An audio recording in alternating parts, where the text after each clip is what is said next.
Kurt Busch delivers an emotional retirement speech. New safety concerns arise after Ryan Preece's crash, and both Stewart-Haas Racing and 23XI attempt to shut down recent rumors.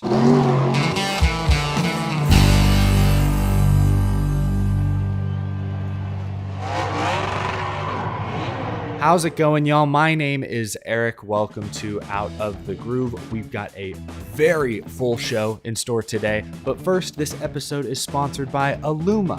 Aluma trailers let you take the fun anywhere. Check it out. Heading to a car show? Aluma trailers are the ideal choice for hauling your classic car or truck. Aluma has trailers that are made for low-profile vehicles, making it easy to load and unload your car or truck. Easy on, easy off. Aluma has new wide-body trailers available as well. Plus, there are great options available like rock guards, storage box, air dam, and hydraulic surge brakes. Maybe you're looking to get the ATV or motorcycle out, no problem. Aluma offers a huge selection of high-quality, dependable recreational and utility trailers that can help you get your adventure started. Take fun anywhere. Find a dealer today and begin your Aluma adventure. Thank you to Aluma for sponsoring the show. You can click the top link down in the description below to learn even more. This past weekend, Kurt Busch officially announced his retirement. Kurt Busch has not driven a race car since last summer when a qualifying crash at Pocono resulted in a head injury, forced him to miss the remainder of last season. He missed out on the 2022 NASCAR Cup Series playoffs. He said this past weekend in a short video he posted, quote, "Sometimes Father Time can catch up to your dreams. My incredible team of doctors and I have come to the conclusion that at this point in my recovery, there are just too many obstacles for me to overcome and get back to 100%. Kurt Busch had previously left the door open to a possible NASCAR return, even if just part-time, once he could get clearance from doctors. But this past weekend, obviously, he came to the conclusion that he would no longer pursue racing at the top level of NASCAR. I don't need to tell you that Kurt Busch is a future Hall of Famer. Won a Cup Series championship in 2004. He won the 2017 Daytona 500. 34 Cup Series wins. He won a race in 19 different seasons. It would have been 21 straight years with a win, except he came up just short that year. He was at Phoenix Racing driving the 51. He also didn't win in the 78 at Furniture Row, but that was pre-Cole Pearn, pre-Martin Truex Jr., pre-Toyota. That team was still getting off the ground. And in both cases, he was very close. So close to 21 straight years with a win. Kurt Busch is a future Hall of Famer. Beyond NASCAR, I mean, he was the Indy 500 Rookie of the Year in 2014. Remember that? He ran the double, finished 6th at the Brickyard. Goodness gracious. I wanted to react to a few clips and quotes from his press conference that he held this past weekend at Daytona. I was there, and the scene was honestly a bit surreal. So many members of Toyota, 23XI Racing, Bubba Wallace, Tyler Reddick, Mike Helton, Steve O'Donnell, Ben Kennedy were among those in the room for Kurt's press conference. Kyle Busch, of course, Kurt's younger brother, was present as well. There were a few quotes in particular that I wanted to pluck out, share with you, react to. First and foremost, while one chapter of Kurt's career and life may be ending, a new chapter is beginning. He made it abundantly clear that he will still be at the racetrack. He'll still be around the sport. He'll still be working with 23XI. I made up my official title this year. It was called CFD, Captain of the Fun Department. So that's been a good role. And then as of late, though, I've revised it. I want to become slightly more professional within the group. So I've named myself CVO, Chief Vision Officer. Of course, whatever it means is whatever it means. But I enjoy working with all the departments and being that extra set of eyes and helping our team advance so that we can win more races, be more competitive, and have shots at winning championships, because that's the person who I am and I want to give back to our team. I also thought this quote was interesting, Kurt explaining the kind of driver he always wanted to be. I wanted to be a driver that fans could always count on for a good solid run each day. You know, those New Englanders embraced me after Ricky Craven and my finish at Darlington. You know, the Midwesterners and the big push in Chicago and Kansas and Texas. I always just wanted to give them, you know, somebody to root for that they could always count on, because I'm pretty much just like them. I'm a blue-collar worker that got an opportunity to do something really cool. Kurt Busch's career was a roller coaster, on track, off track. He went from being one of the biggest heels in the sport to, honestly, I think one of the great redemption stories, a fan favorite the past few seasons. What I'll always think of when I think of Kurt Busch's driving career is how he made every single team he joined better, almost instantly. We can say that about a lot of drivers in specific situations, but Kurt Busch bounced from team to team to team, and everywhere he went, performance improved, beginning at Roush. Kurt Busch's rookie season was in 2002, and in 2003-2004, Roush won back-to-back championships, their first 2 Cup Series championships ever. Kurt, of course, was directly responsible for one of them, the first championship in the Chase playoff era. In 2012, Kurt Busch ends up at Phoenix Racing, driving that 51 car for James Finch. That car had no business being as competitive as it was, but I still remember that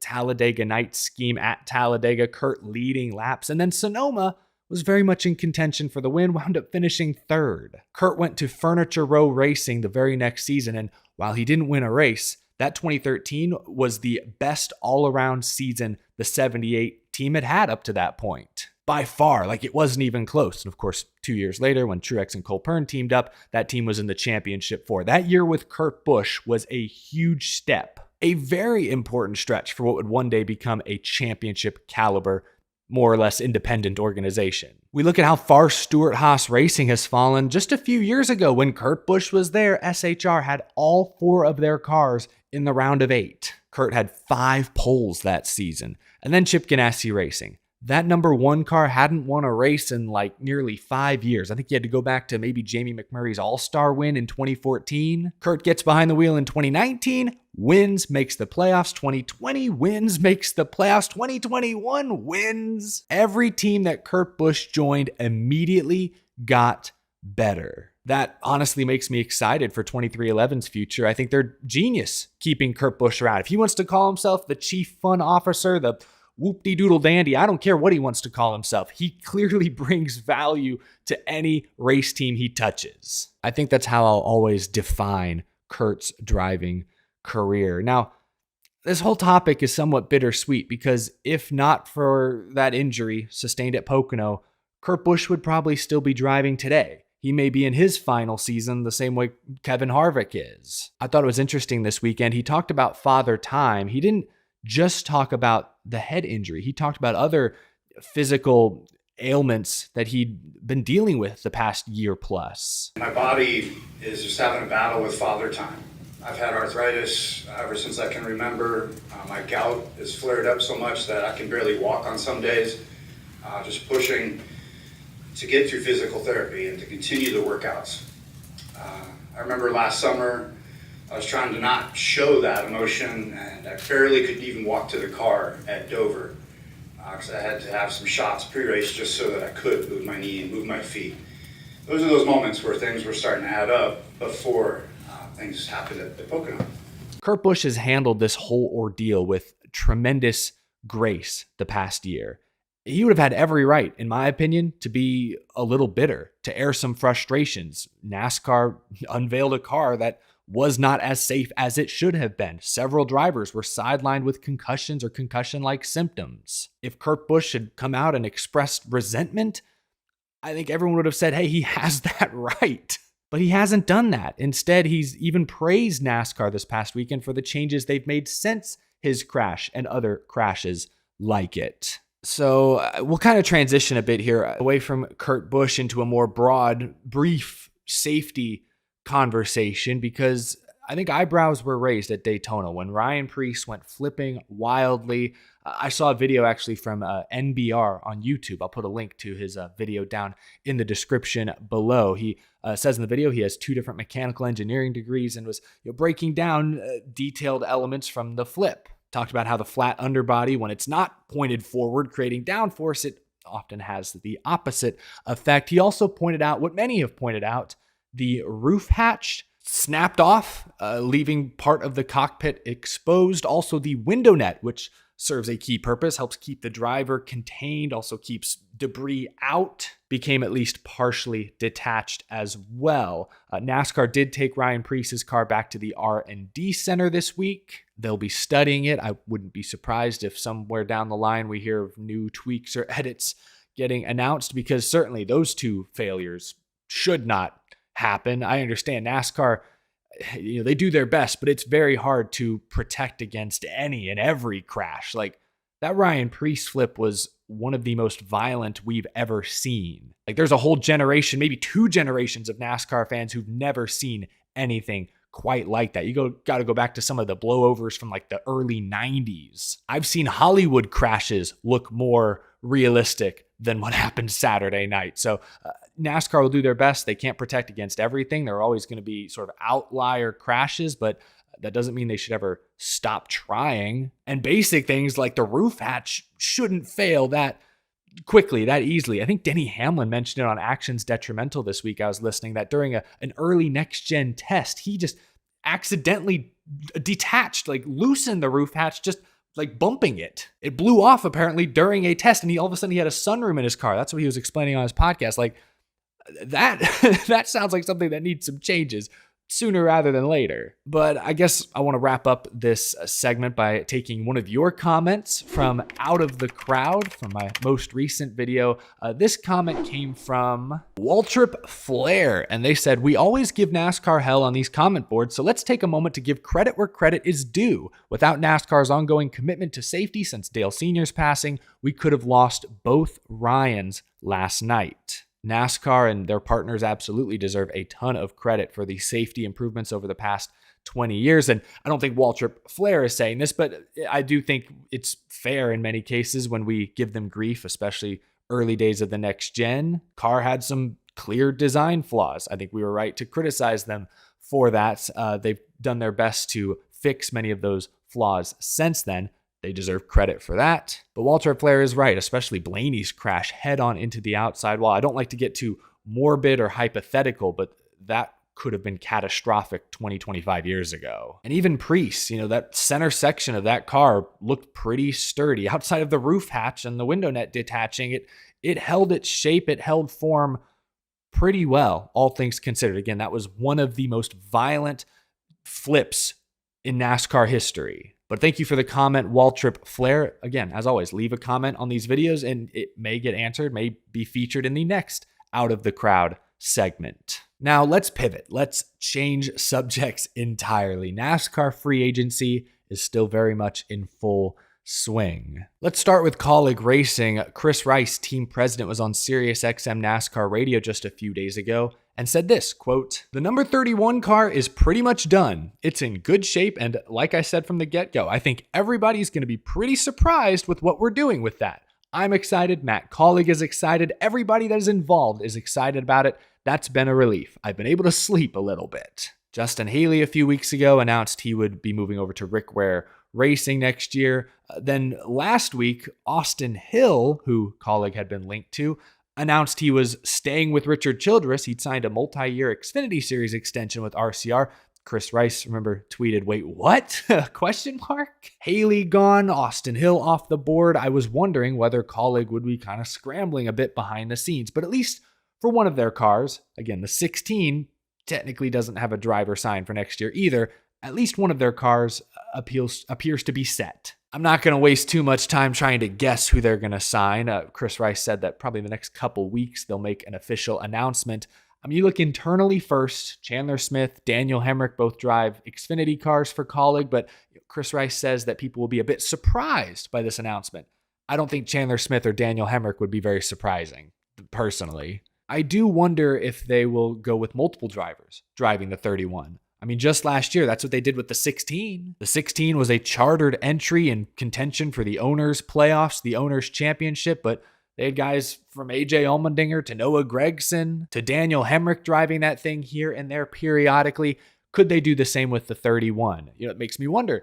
Trackhouse, it sounds like, is signing Shane Van Gisbergen to a wide-ranging development deal. Trackhouse is a Chevy team. Colleague, while not necessarily a key Chevy partner, is also a Chevy team. Could they borrow SVG for a couple of races, maybe a couple of road courses, and maybe he wins one and gets that 31 into the owners' playoffs. Could that be part of their strategy? That might fit the surprising description. Sounds like we'll find out in the next couple of weeks, according to what Chris Rice said again on Sirius XM NASCAR Radio. But Colleague now may have one of their seats filled. We'll have to wait and find out who it'll be filled by. One of my favorite podcasts to listen to each week is The Teardown, which is hosted by The Athletic's Jeff Gluck and Jordan Bianchi. And this week, Jordan Bianchi once again dropping some very interesting hints and nuggets. I was listening to their latest episode yesterday, and towards the end, Jordan Bianchi said that someone from Stewart-Haas Racing told him that they are committed to fielding 4 cars, keeping their 4 charters next season. There had been reports in the past week from catchfence.com that Stewart-Haas Racing was open to selling up to 2 of their 4 charters. Bianchi says that SHR told him those rumors are not true. So there you go. There's an update there. I did overhear Ryan Preece tell some reporters this past weekend that there's a very good chance I'll be back in the 41 car. So, I mean, that's not a confirmation in my opinion, but still interesting. I think Stewart-Haas Racing is very much in flux, if not for next year, potentially the year after. Because remember, Lee Spencer, catchfence.com, also reported that Stewart-Haas Racing's deal with Ford doesn't expire until after next season. So, like, if they wanted to sell charters this year, I'm not even sure they contractually really could. I think we have to look at 2025. Like this time next year, we'll be talking about Stewart-Haas potentially selling charters, especially if Ford wants to go in a different direction. We've seen RFK emerge this summer. McDowell and Front Row have a win. 2 of the 3 Team Penske Fords made the playoffs. Stewart-Haas Racing is the outlier. They are the underperforming Ford team and have been for almost 3 years now. This time next year, things could get interesting. If Stewart-Haas does not improve at all, Ford may be looking to go in a different direction. And I think that's where the 2311 to Ford rumors really start to pick up. Not so much about 2024, but about 2025.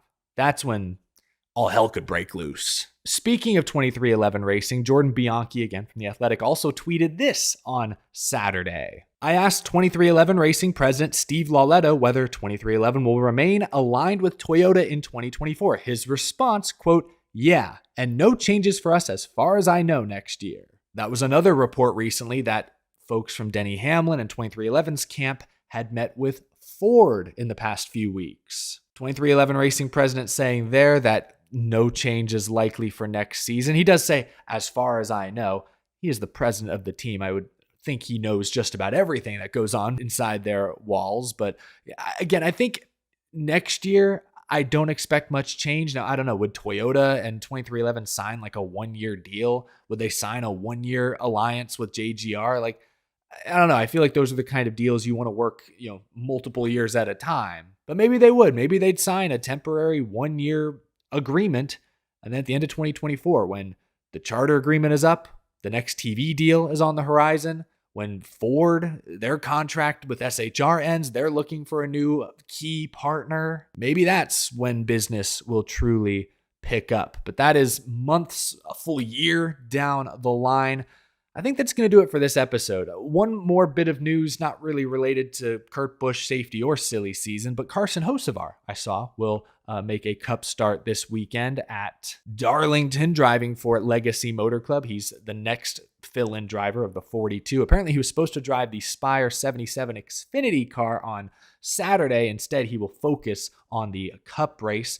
Good seat time, good experience for Carson Hocevar. I know that car is not great, but any experience he gets behind the wheel of the next gen is probably good for his development, his future. Hocevar is still, I think, rumored to be in the running for a Cup Series ride, maybe with a team like Spire, but who knows? Any experience is good experience. And Hocevar ran top 10 at Darlington in Xfinity earlier this year without hardly any practice or seat time beforehand. So this could be a good track for him, could be a good chance to feel some things out. So looking forward to seeing what Carson Hocevar can do.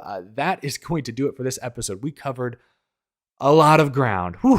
I have a feeling this week is going to be very busy. I'm going to give you guys my round by round playoff predictions, my championship pick, and there will more than likely be other news dropping. If you kept up with trucks yesterday, championship contender Ty Majeski may be in deep trouble. We'll wait to talk about that when the news potentially breaks. That's gonna do it for this episode. Thanks for watching, y'all. Hit the like button if you enjoyed this video. Hit that subscribe button if you want to stay tuned for the next one. And thank you to my Patreon supporters for your very generous support each and every month. I greatly appreciate it. I will see you again tomorrow. Oh, did I mention there's a new episode of Power Hour, my podcast with Brennan Poole? Yeah, that's dropping this week as well. So no shortage of content to get you ready for the NASCAR Cup Series playoffs. Thanks for watching, y'all. I will see you again very soon.